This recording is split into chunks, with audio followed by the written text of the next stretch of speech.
자, 안녕하세요. 아이가 불렀다 저자 이경주입니다. 오늘은 세 번째 강의, 추상력입니다. 추상력. 추상.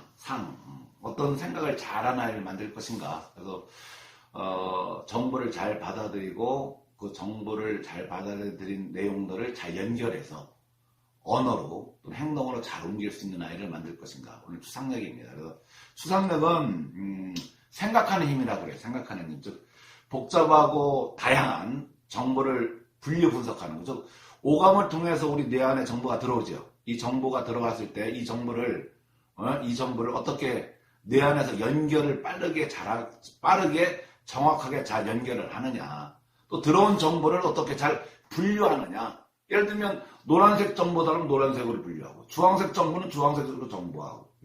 오늘 수학이라는 공부를 했으면 수학 정보를 우리가 또 분류해내고, 그죠? 예를 들면 언어 정보를 배웠다, 영어 뭐 이런 것들을 배웠다 하면 그 정보를 어떻게 감정적으로 그 정보를 그 느낌 이런 것들을 분류 분석해서 그걸 갖다가 성질이나 그런 특성을 잘 파악하는 능력들, 이런 걸 뭐라고 하냐면 추상력이라고 그래요. 추상력.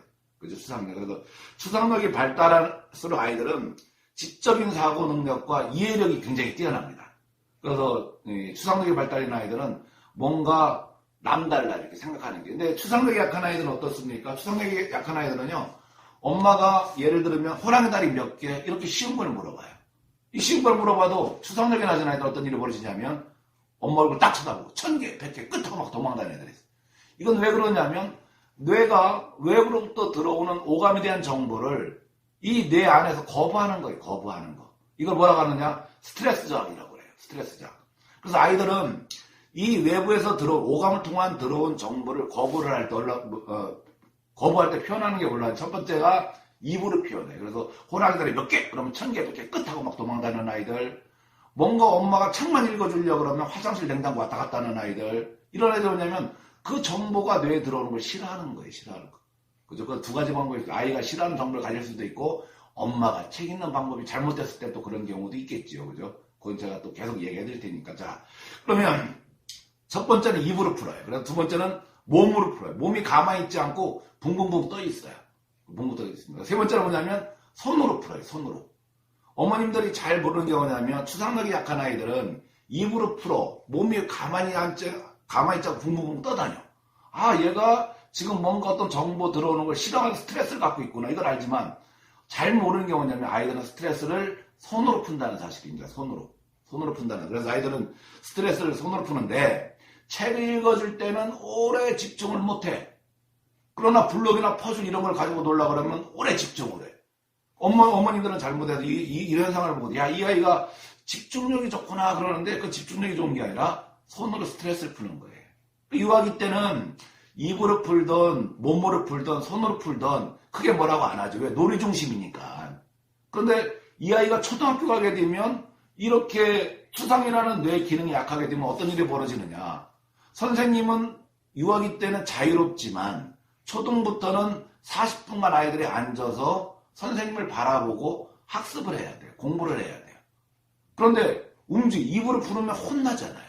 몸이 왔다 갔다 하면 혼나잖아요. 그 아이들이 스트레스를 뭘로 풉니까? 손으로 푸는 거예요. 어디다가? 지우개에다 구멍 내가지고 오는 애들 있잖아요. 이런 애들이 대부분 뭐냐면 손으로 스트레스 푸는 아이들입니다. 분명히 선생님은 국어를 가르쳤는데 그림을 그려가지고 오는, 오목 두고 오는 아이들. 이런 아이들 뭐냐? 선생님이 이야기하는 정보가 뇌에 들어오는 걸 스트레스죠. 거부하니까 계속 입으로는 못 풀어, 몸으로도 안 돼. 이러니까 손으로 푸는 거야. 그러면 뇌 순기능이 만들어지는 유아기 때 어떻게 해야 되느냐? 책 읽는 방법이 잘못되면 추상이란 뇌가 안 올라가요. 책 일방적으로 엄마가 많이 읽어준다고 해서 추상력이 좋아지느냐? 그러지 않습니다. 아이들은 재밌어야 돼요. 아이들은 즐거워야 돼요. 아이들은 내가 거기에 뭔가 같이 협동, 함께 할 때 아이들은 굉장히 추상이라는 뇌가 발달이 돼요. 우리나라 대부분의 어머니가 다는 아니지만 이 강의를 듣는 분들은 아닐 거예요. 어떻게 합니까? 대부분 다 일방적으로 읽어주잖아요. 아이와 엄마가 상호 교감하고 상호 공감하고 이래야 되는데 이런 게 없는 거예요. 또 추상력이라는 이 뇌 기능이 약한 경우는 왜 약해지느냐? 엄마가 경청하지 않으면 추상력이라는 이 뇌 기능이 좋아지지가 않아요. 아이가 이야기할 때마다 엄마가 잘 들어야 되잖아요. 아이가 이야기하게 되면 엄마가 하던 일을 멈춰야 되잖아요. 그죠? 하던 일을 멈추고서 친구와 전화를 하고 있어. 아이가 옷깃을 붙잡습니다. 엄마 할 얘기 있다고. 그럼 어떻게 해야 돼? 친구가 중요한 게 아니거든, 유아기 때는. 친구야, 지금 내가 우리 똘똘이가 나한테 할 얘기가 있나 봐. 잠깐 기다려봐. 아이 얘기를 들어야죠. 아마 5분이나 10분 후에 아이한테 가서 물어보세요. 아까 엄마한테 무슨 얘기 하려고 그래서? 아이 기억 못합니다. 우리의 뇌라고 하는 것은 어떤 말하고 싶은 연결한 정보가 유아기 때는 5분 이상이 넘어가게 되면 다 잊어버리게 돼요. 그래서 엉뚱한 얘기를 또 하게 되려고. 설거지를 하다 멈출 수 있어야 돼요. 아이가 이야기할 때는. 이 경청하는 게 되고 공감하는 게 부모의 역할이 될 때 이 추상력이 또 좋아져요. 책을 읽어줄 때 추상력이 좋아진다고 하는 게 대부분 사람들의 얘기지만 그렇지가 않습니다.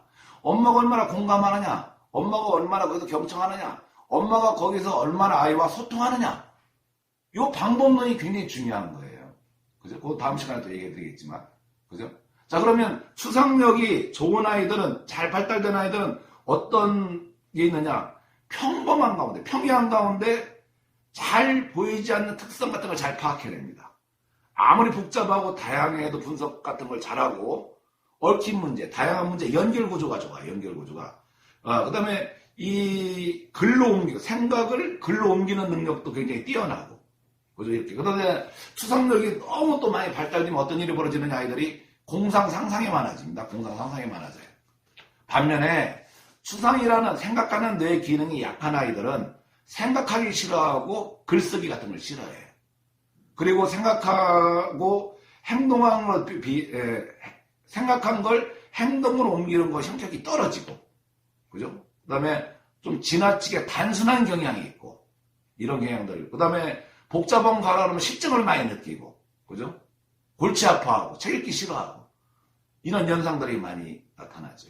그래서 뭐라고 물어보게 되면, 싫어, 몰라, 안 할래, 이런 얘기 많이 하는 아이들. 이런 아이들 되게 보면 추상이라는 뇌 기능이 약한 거예요. 그래서 그 추상이라는 뇌 기능은 잘 발달하면 어떤 일이 벌어지느냐, 어떤 일이 뭐는 날 되느냐, 이해력이 좋은 아이가 됩니다. 초등학교 가서 이해력 좋은 아이. 또 어른이 됐을 때, 성인이 됐을 때 직장 생활하면서 상사가 어떤 얘기를 하게 되면 잘 이해를 해요. 아, 그렇군요, 그런다고. 그럼 이해가 되니까 성과도 잘 내.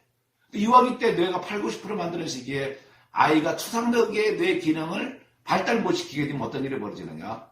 소통하기가 어려운 거예요. 그래서 상사가 뭐라고 얘기했는데 엉뚱한 얘기하죠. 가서 부장님, 아까 그 얘기가 어떤 얘기인가요? 그죠? 또 엉뚱한 행동으로 나와요. 이해력이 떨어지니까 분명히 다른 아이들은, 다른 사람들은 프로젝트를 이렇게 만들고 얘는 엉뚱한 걸 하고 있다. 이런 현상이 뭐냐? 추상이라는 뇌의 기능이 약할 때 나타나는 현상이에요. 그래서 어떤 기획이나 어떤 사업을 한다든지 나중에 교수가 된다든지 변호사가 되더라도 상대방의 소통, 오감을 통해서 들어오는 정보가 약하니까 결과가 약하게 나타나죠. 그래서 추상력이라는 건 좌뇌에서 제일 중요한 기능입니다.